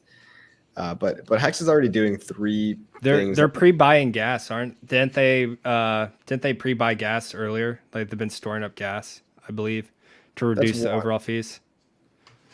That's one thing, but there's something I'm not thinking of in the actual like Hex on the staker side. I think that's gas efficient, and even with all these things, it's like, well, we're still having the good problem of everyone's on Uniswap, so it's going to cost you $30 a transaction. Yep. Like, sorry, but that's the price you pay for the bull market, right? And so I think what a lot of the attention should be on, and it's almost like, I'm not saying don't enjoy the bull market, but Hex is going to obviously survive the bull market and many years to come. But what I want to think about is how do we thrive in the bull market? Because I think that, or in the bear market, because I think that's when Hex can differentiate itself, when it doesn't get wrecked like as bad, if not at all, compared to everything else, right? It's gonna that's gonna be its differentiating value time, like right there is like when Hexicans are trying harder than ever before, and like we're doing more work and we're actually making more progress, and it's the bear market and we're all happy, and like it's going to be like the only light at the end of the tunnel when everyone's all sad again, right? So everyone's all happy now, and everyone's like, oh, where can I put my next bag? Hex hasn't pumped in 2 months, and I can't fucking think past 2 months, because I'm a little short, like rat-brained idiot. It's like, no, guys, when the fucking bear market comes, like, you're going to be happy that you stuck with Hex. That's what I think. Right. Richard actually even brought it up on the stream too, where so it's like in the case for Hex, it's a complete product. You have basically everything you need to set up your stakes. Like, it's all there for you. But what's going to end up happening slowly over time, and this is going to take time, is you could basically think of it as like, there's now more Lego pieces going to be added, like built on top of like what's already there. So, for example, like Richard mentioned, the margin trading. So, shorts are going to come in, they're going to get slaughtered, and then that's going to help the price go up at some later point in time, things like that. Yeah. So there's going to be all sorts of tools that happen, and usually like the bear markets are oftentimes the best time to even work on that kind of stuff, because you're going to have, and this is going to happen both in all the top communities. So Bitcoin, Ethereum, Hex, you are going to have people during the bear market FUD out, because you're going to have people that come in and they buy like the local top. You even see there's even capitulation you see multiple times. Like Ethereum had multiple capitulations in the bear market. Psychologically, if you look at like the participants involved, and what's really important is for you to basically stay grounded and make sure that your emotional psychology, whatever state it is, like you kind of look at the big picture, the macro trend, because people get very frustrated on short time frames. Like they They look at like 4-hour candles or daily candles, and they'll basically FUD out, because bear markets take like time. But the thing is, with the way that the staking is set up, you're effectively getting paid for whatever future FUD we may see, like with Ethereum. So you're going to see it again. You're going to see like Ethereum killers in the future. Everything on Ethereum's going down, blah, blah, blah. You're going to see all sorts of bullshit in the bear market. But you're going to hear a bunch of people saying, when are we going to airdrop to Cardano? Like it's a Yeah. very short-sighted way to look at it, guys. Very, very short-sighted. So before you think that the magical, we flip a switch. Oh yeah. Why didn't I think of that? Airdrop to Cardano. It's so simple. It's not like that at all. You want to be on Ethereum because you inherit all of the development. Hex is immutable, but you inherit everything from the ecosystem that Ethereum is going to gain. So you're going to get the optimistic rollups. You're going to get all the greatness of Uniswap v3, because again, the liquidity is not locked, right? You're going to get derivatives and smart contracts. You might get synthetic Hex. Who knows? Stuff like that. Patience. Just think about this in months and years, not days and weeks, right? Almost like you invested in a certificate of deposit for over a year, right? Yeah. Yeah. It's A guy named 100x gems and airdrops. Like, I don't think the message is kind of lost, Yeah, but I second that. I've been talking about that with the Hex and the bear market. Like, we really haven't seen a cryptocurrency like Hex before, so it's going to be. I believe it is very decorrelated from the market now, so it'll be interesting. A small part of me, obviously, I don't want the bear market to come anytime soon, but a small part of me is kind of eager to see what Hex does in a bear market. And it could drop down just like everything else, 80, 95%, whatever. It could really crash just like everything else, but I really don't think so. I really think Hex is going to be that shining star amongst just a sea of red and blood out there. And where else would you like to sit your cryptocurrency money during a bear market for the next couple of years? A bunch of coins that you speculate that you hope they survive or move into the blue chip that's still 85, 90% down, that's Bitcoin and Ethereum? Or would you like to do Hex that not only is decorrelated from the market, might be pumping at that time and gains you 40%? All the eyeballs are going to be on Hex in the bear market. I really do believe so. So that's going to be an interesting thing to watch, and you might see something pretty spectacular come a bear market as well.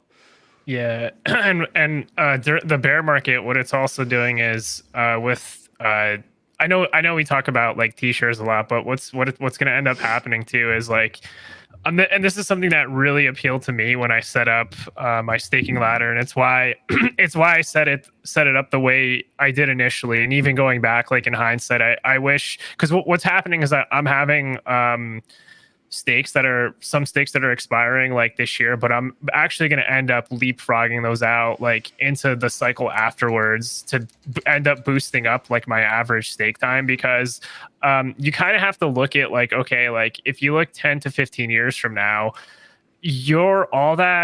all that interest that you're accumulating could be just worth absolutely absurd amounts. I mean, even if you look at the coins that are based entirely around speculation, like, well, I guess maybe those ones aren't the best example. Let's just say like Ethereum, for example. You can collect like the idea is people want to collect APY on assets that can actually pump. And actually have growth potential. So that's the way I look at it, is like that APY that you're getting now 10 to 15 years from now could be just worth absolutely absurd amounts of money. And at the end of the day, like if you're the generally over time, like the best investors in the world, they never actually like fully sell out of like the coins that they believe in. Like, well, that's in the case for cryptocurrency, but investments in general, like stocks, they might, investments. Yeah, they keep their long-term winners, but they perhaps like there is going to be profit taking at certain points, and that's a good like later on you can take some of the interest that you got, sell it for like a ridiculous amount of like gains that's worth like who knows like how much 10 to 15 years from now, and then you could use it to like buy other things or like invest in something else, but then you still have like the exposure. So and that's really kind of like one of the more conservative places to go about it, because historically speaking, like those that try to outperform the market with even things like Bitcoin and Ethereum in the past, most of them have gotten they lost ground relative to the market. So you have your baseline. It is what it is today. But you have to kind of think about this on much longer time frames. Like when I first looked into Hex, like it kind of hit me from the get-go. Like, this is like, if you actually play this, if you actually play it with like more of a macro-minded mindset, like it could be pretty unimaginable, like 2030s, 2040s. That's how I'm playing it. Because I my intention, like, if looking, like, I eventually have the goal to pass like things like wealth onto like family, things like that.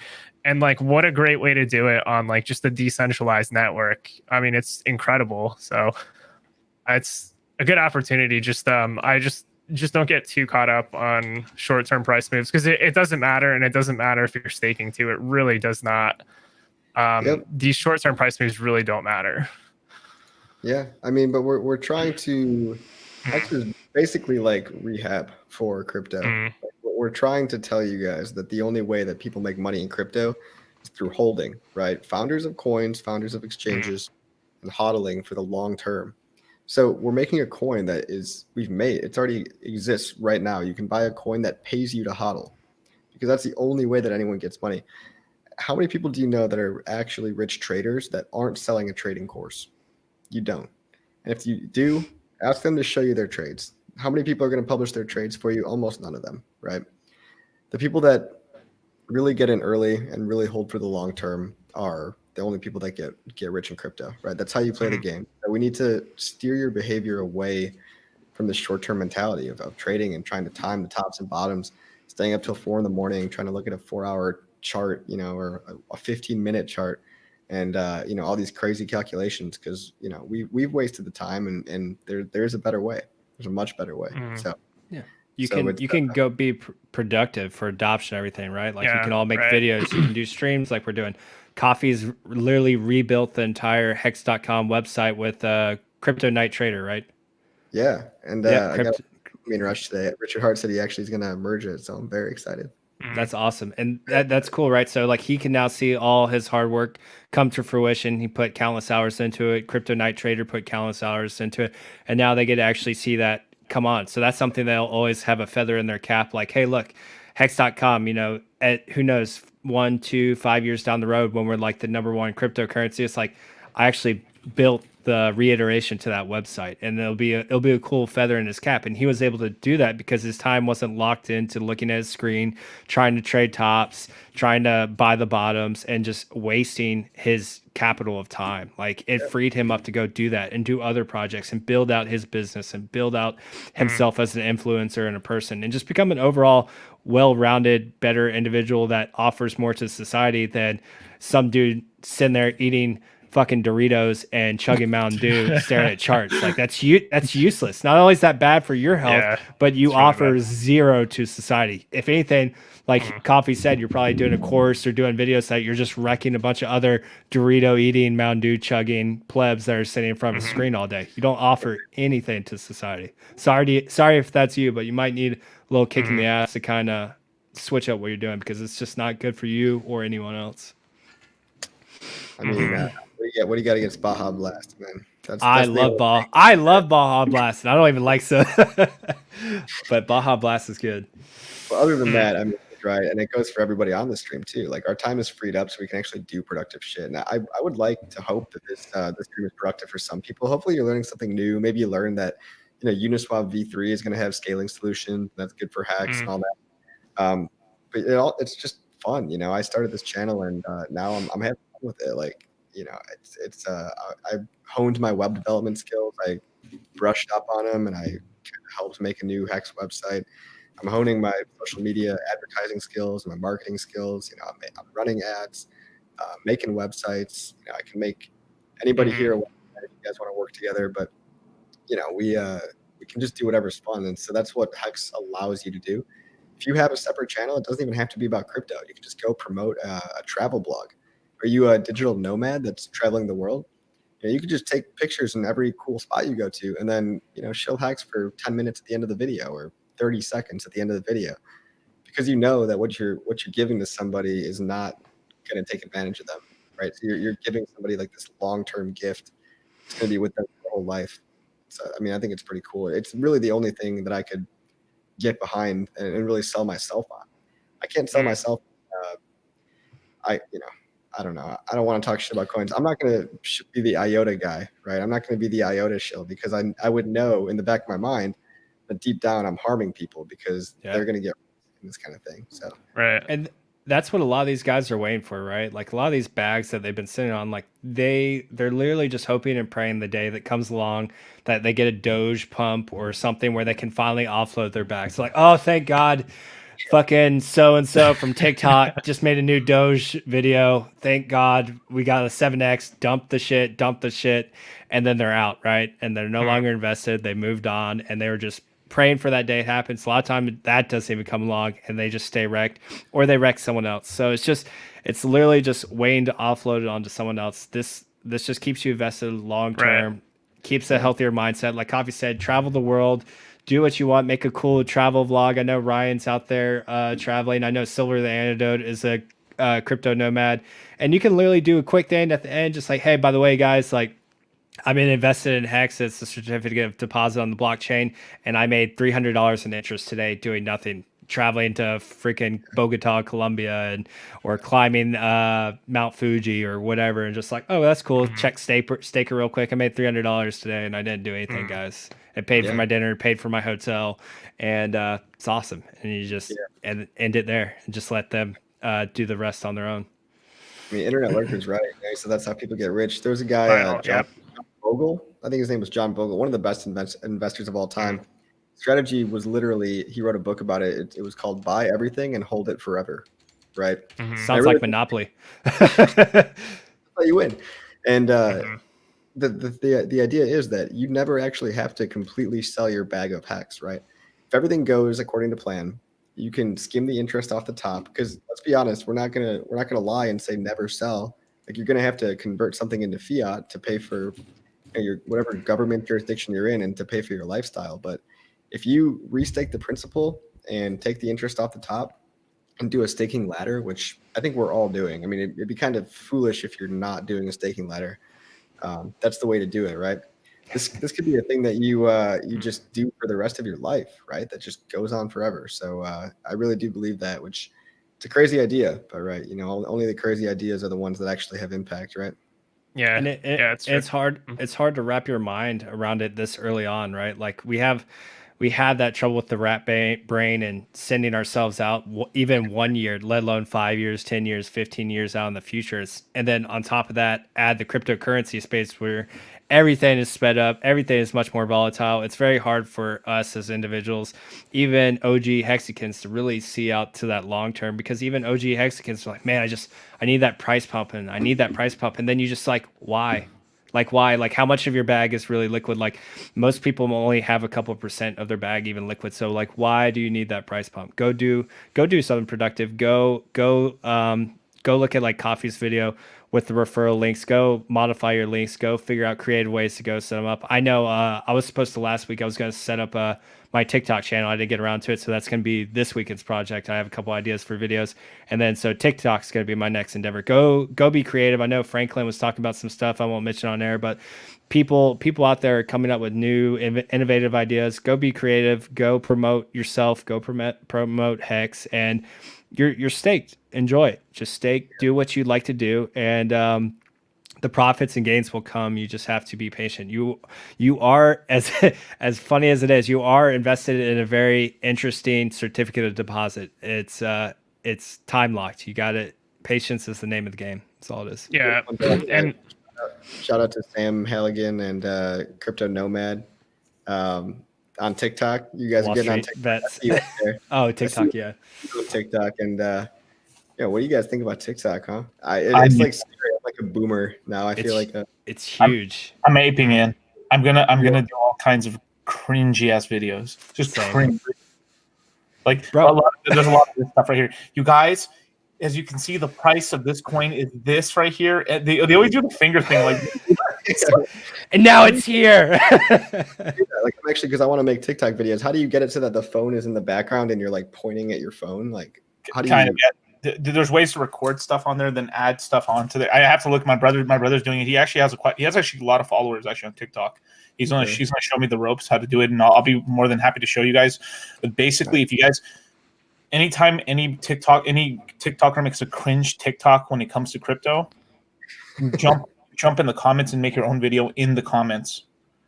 For people are just watching this laughing, and then people are able to like watch your stuff and everything like that. And then one thing is, if you're gonna make a part 1 and part 2 TikTok, I hate those. but make sure that there's actually is a part 2 inside of your thing. So it is clickbaity, but you basically say this and this. If you want to see the other part in terms of where the prediction is, or this, the second one. But make sure you have it in your channel, because a lot of people are like, okay, I like that video. Let me click on. They click on his profile, and they don't follow you unless you have that second video, that part 2 video in your channel. And if you do it, they're like, all right, I'll follow this guy. This guy's cool. Crypto Coffee is actually launching videos, and that's how you get.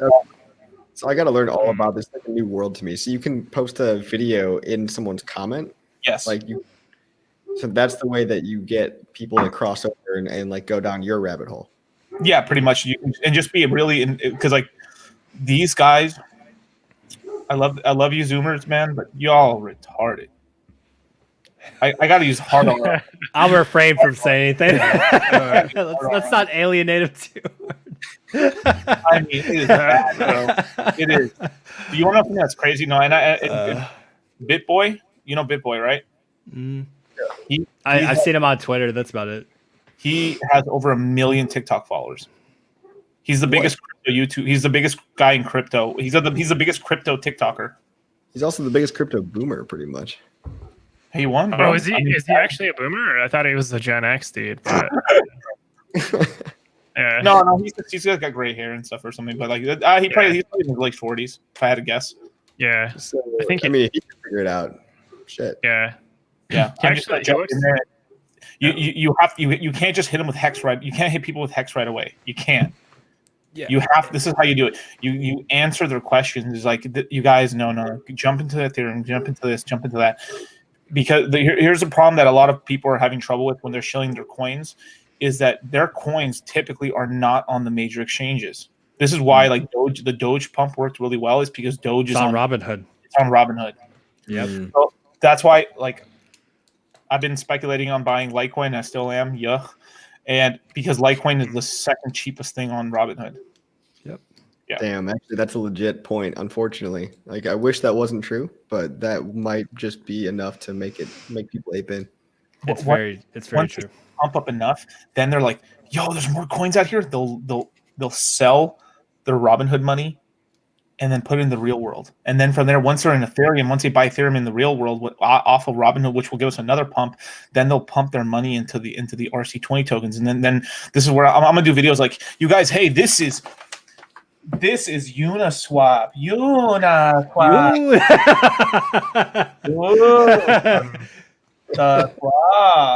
The claw knows everything. And then I show them essentially how to do everything through a TikTok video. It's like, hey, you guys, you buy this thing called Ethereum, and then from there, like, you show them how to get into coins, and like, your exchange doesn't have a coin, you can find it here, or this thing called 1 inch, and, yeah. And that's an idea like I had for my video, like but it's time sensitive, right? So like this is why I should have gotten out sooner. I need to go ahead and get it done this weekend. But take advantage. Robinhood, Wall Street Bets, all that's big right now. So call out fucking Robinhood on your TikTok, like, oh, fuck this shit, no buy button, fuck you, and like, oh, what's this Staker app? What's this? I can buy cryptocurrency on here. Help them make that easy transition. We have tools like Staker app to do it now. Fuck Robinhood. You could do a fuck it. I don't want to give too much of a stuff, but like I want to put like Conor McGregor in there, like, who the fuck is this guy? And throw Robinhood up there, and then you're like, but I got Staker app, and then you can go in and it's like I can buy cryptocurrencies in here. Like give them that alternative, give them that, help them with that transition, give them something of value to move over to. You guys, you can't. Here's the problem. You guys can't just go on there and just shill hex. You can't. Right. You have to teach them too, because it's not smart for anyone. If you're in a long-term investment like Hex, where your money's locked up for 5, 10, 15 years, people need money to eat now. They need money now too as well. So this is where you guys have to get better at this whole thing of having a more good portfolio, right? So maybe where someone could eventually start living on Hex is in 5 years once their 5-year stakes come up. But what are they going to do in the meantime for those next 5 years? So there's one thing you have to teach people, like, hey guys, don't quit your jobs, don't listen to these 18-year-old. Like, you guys, let me teach you about a crypto. Like, I'll pull it out. Like, I see these videos all the time. Like, this is a classic right here. Watch this. I'm so entertained. They're like this, right? And like they're always holding the mic up to here. Well, you guys. I love how they hold the mic. Like, It's not far, like close enough already. It's just like, yeah, really got to drive it home, guys. yeah. But no, like, Yeah, go ahead. yeah, the biggest thing is you got to offer both, right? Like, you got to offer them something value. You got to offer them entertaining. TikTok, I can see already the problem with it, just from me like downloading it a couple days ago and just tried it out and going through it. It's just such rapid dopamine hits, and I understand why they're doing those part 1, part 2 videos, because it's literally just become a conglomeration. Hey, you put the categories you're interested in, you hop on there, and you just start scrolling. You don't even subscribe to a lot of people unless you really find something that clicks with you, because you're just going on to the next fix, and it's hard for you to actually lock in on some individual's channel and then go to follow them. It's just you just want to see the next thing. So that's why I noticed, only playing around with it for a day, that these part 1, part 2 videos seems to be really popular right now. Probably because people are having issues actually drawing those eyeballs and audience to actually subscribe and lock in with their channel. It seems like it's what I've kind of gathered. One video I would do on TikTok is like, crypto's going to crash. yeah, like, tell me about the bear market, dude. Like, I'd explain that he's like this one concept I say in the courses all the time, but I say this is legit. Like, you make money and get rich in the bull market. You stay wealthy and get wealthier in the bear market. That's because when nobody wants remember Ethereum? Who the fuck is that guy? Like, who the fuck cares about, who cared about Ethereum when it was $80? We did, right? Yeah. Now Not people enough. now, Yeah, never enough. Wait, even $1,500 for an Ethereum today. Right now, people are paying $1,500 for an ETH. yeah. Yep. yeah. Hey, Patrick, are you there? Can you hear me right? You're breaking up a little bit, a little laggy. Let me try. How about now? You're good. I can hear you now. Okay. Yeah, I was just gonna say, like, the with enough time, you'll have more experience in the market. So even if you let's say we reflect on the calls Richard Hart made during the bear market, which were spectacularly on point with, like, as far as where the prices bottomed out. You're after this bull market cycle, however long it lasts. I don't know how long it's going to last, but there's going to come a point where we are going to go into a bear market, and there's going to be a huge buying opportunity, a fantastic buying opportunity, and it's going to happen again and again and again. So long as the cryptocurrency market keeps expanding on the macro scale. So that experience, like, it just comes with time. And the difference is, since you survived the bear market, and you're now seeing the expansion cycle, that's your mindset. Like, in the future, at some point in time, like, there is going to be the contraction phase. The market's going to contract, hit like a higher low, and the cycle continues. The difference is, since you actually survived up until this point, you actually know what that is going to look like psychologically from people. There's going to be so many people entering the market late that capitulate, they get shaken out, washed out of the market. Just use that knowledge as an opportunity to basically accumulate coins in the bear market, and then set yourself up for the cycle afterwards. And that's it. Even goes like with the whole staking, right? Like, you can actually get stuff like that dialed in 15 years in advance.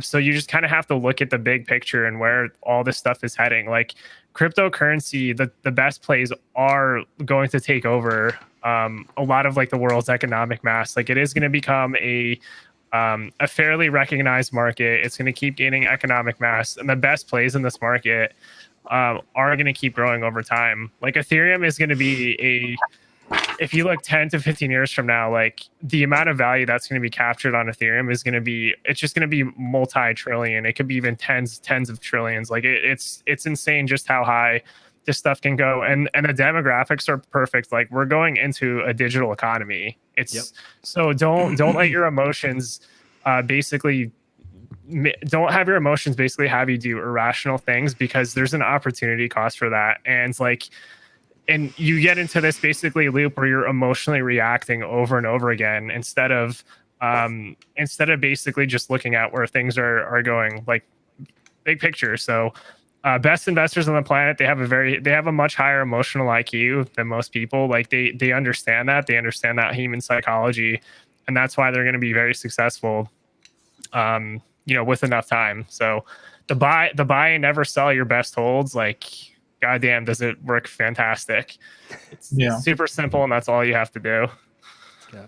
I just came up with another TikTok idea while we were just sitting here. I'm ready to have some fun with it. I know my wife is big into TikTok, so like we'll probably spend a day and just like play around with some ideas, but it's gonna be cringe as hell, but man, it's probably gonna be fun to make some TikTok videos. But I think if you can gain some momentum on it, I think you can see a lot of success, especially you guys with Staker and everything like that. And you can do some stealth shills and stuff for your referral links. You can maybe see a lot of monetary gain from it rapidly as well. So stuff to consider. Ooh, heck, pumping. Yeah. Is it? Knights of the crypto table pump. Right, you're welcome, guys. You're welcome. 60% pump. You guys can go ahead and send us some ETH, and we'll convert that to hex for you guys. All right, Obama. Obama. I want to show you guys the chart really quick. Let me know what you guys. That is a nice pump. Jesus, that's good. Yeah. I want to look into crypto's take on this bad boy. Because I think the lengthening cycle theory might apply to hex as well, just on a much more micro scale. So what do you think if like our first dip to peak or whatever was 50 days, the next one was 100 days, the next one was about 200 days, right? So it's about doubling time. What if the next one is 400 days? And like, is there merit to that? Like this might take a while to stretch out. Like I think there's definitely like the way you have it set up looks really good. And you can even see it's really interesting because you actually have it really broken down with like the lengths of time and the percentage drop. So this is actually like a good reference even for somebody to look at that's like getting cool. really emotional, like with like just dips and stuff. Like, hey, like you could see length of time, like this is just normal behavior in the markets. This is actually a really cool chart. Do you have like a snapshot of this one saved? Because I'll actually borrow that too. I could probably just save it and send it to you. I could sell it to you in an NFT. Boom, profit, baby. You just gotta buy my course. Oh, my heart. If you use hex.coffee or staker.coffee or whatever his referral link is, we'll talk. But it might not be true at all because anything can happen, right? Like I have no idea. Yes. I hope we don't go sideways that long, but so far, interesting. I would be a little sad if we went sideways that long, but I've got interest coming out. But the thing is like, man, I like them T-shares, man.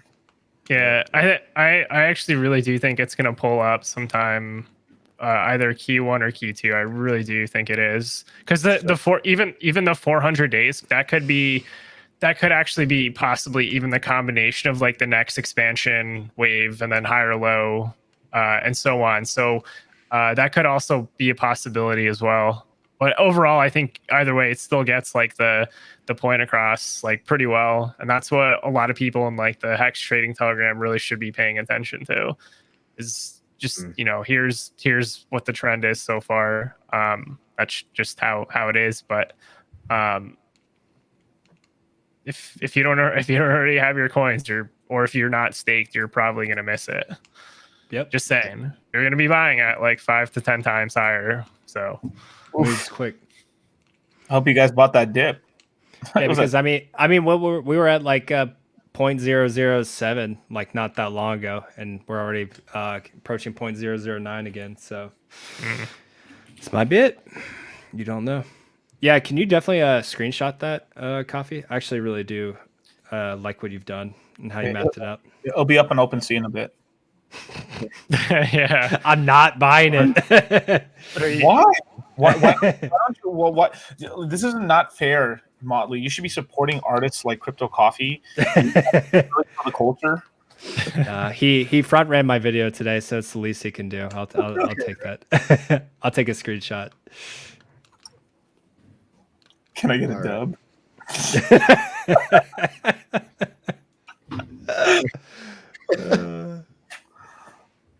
Yeah, love that.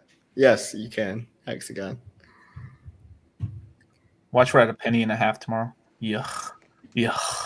I mean that's the thing. Like the price moves are very fast on Hex. I mean, we're obviously like we're speculating obviously for price and stuff, but I mean just look at the macro trend. Like when it finally does make its big moves, like it's very fast. So you can try to, well, I should say you really shouldn't try to do that, but all you can really do at the end of the day is literally you have your option to basically slowly accumulate whenever you have dips, and that's really like the best way. That's really just the best way to go about it, because if you try to get like exact like if you ever try to like time the bottom or something like that, you often end up missing out because it pulls up sooner than you expect, things like that. So overall, like the idea is to average in so that like whatever unknowns are present in the market, like it averages out to like something that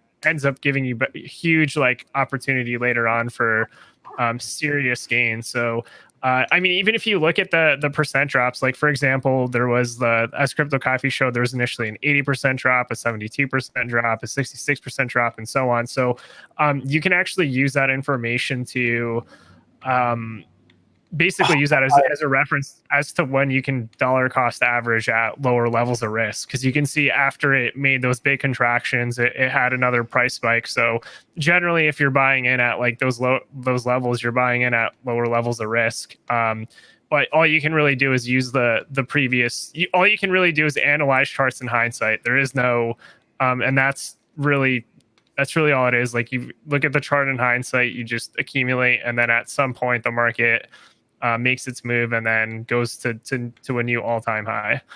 Can I tell you something? Mm-hmm. Yeah. So the stimulus got confirmed, you guys. Nice. Oh my god! That's why we're pumping. I was like, I just saw that. I was like, damn it! I know where it's going. I know where mine's going. All the guys are like, yeah. Take that printed fiat and put it into crypto.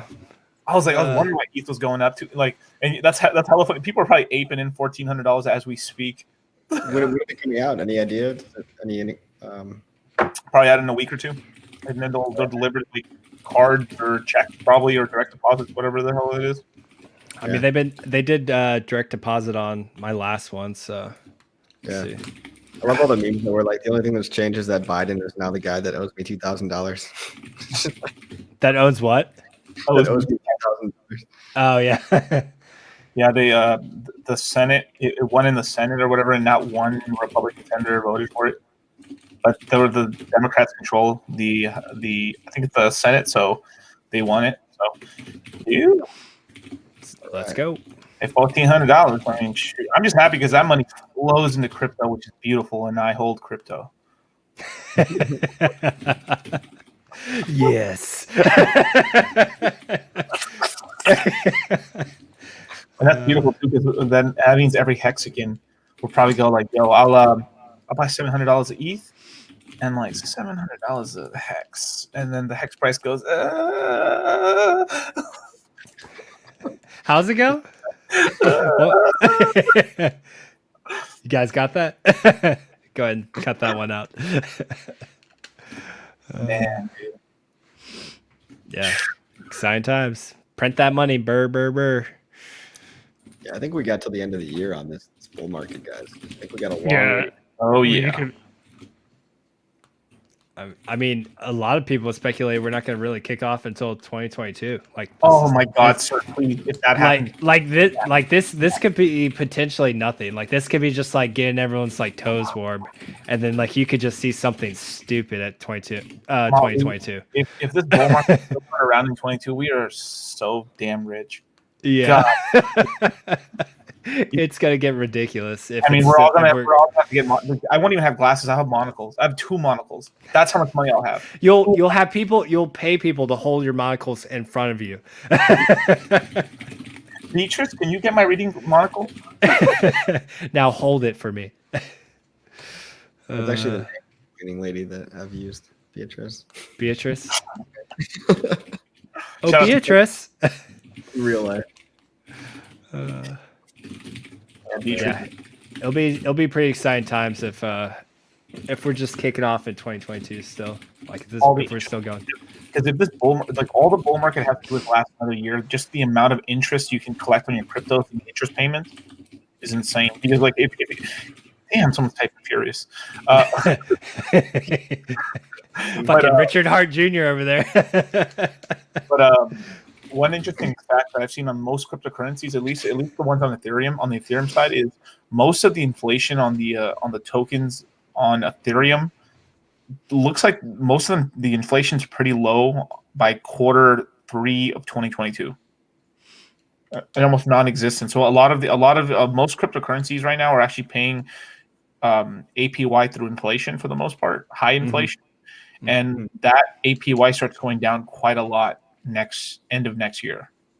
So I mean, I've always speculated that I was like, wow, if that's the case, and that pretty much the market's pretty much topping out around there, pretty much. Unless you're in Hex. Well, yeah.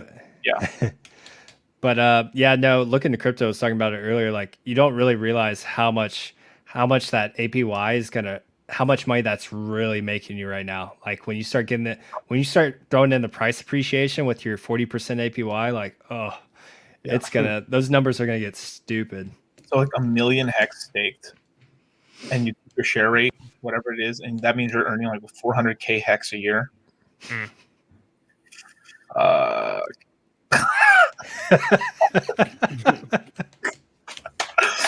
Hex hits a quarter, 50 cents, and you're making almost half a million hex per year. Yeah. Mm-hmm. Yeah, just for 1 million hex right now, which is a decent amount of money, but not a lot. Not a lot. It's still obtainable. How about that? I'll put it that way. Still obtainable. I do feel I'm one of the few hexicans actually throwing some hex stakes out between 5 and 7 years, because I see that shit real light over there. Because I see a lot of. I'm right there with you. Like people are thinking 2 steps ahead. I'm thinking 1 and 3. Skip 2, 1, 3. No, well, it's just because like if. Oh, okay. I'll just shut up now. I'm gonna. Yeah. No, I mean, go ahead. Give I away want all your money now. secrets. Yeah. We'll wait. Facebook, how much hex do you need to pop off? What's the official amount? What's the definition of popping off? What is your definition of popping off? Yo, if hex stays above 5 cents, man, I'm balling out here in these streets. Yeah. Like, this room right here won't even fit how much cash we got out here in these streets. Anyway, I think it seems like it's if I'm reading it right, like speculating how much you need to basically become a whale in the future. Yeah. I don't know. It could be hookers and blow for them. Who knows? Right. Well, maybe a little bit, but all right, guys, it's been 2 hours. Get 1,000 t-shirts. That's what I'll put. I'll say that's the Goldilocks zone. If you can do it, get 1,000 t-shirts. The moral of the story is we're all going to be filthy fucking rich, and it's going to be glorious. So get into crypto, get into Ethereum, get into Hex. It's good for your soul. It's wholesome. And all 61 of you, thank you for watching. thank you, man. Cool. Later. Yep. Love you guys. All right, Appreciate you have a guys. good night. Later. We'll talk to you soon. I ended like, oh my god, I dumped so much Hess yesterday. You imagine I said that? Wait, are we actually Yeah, off air? I like how we're coffee still- immediately we're still- exits.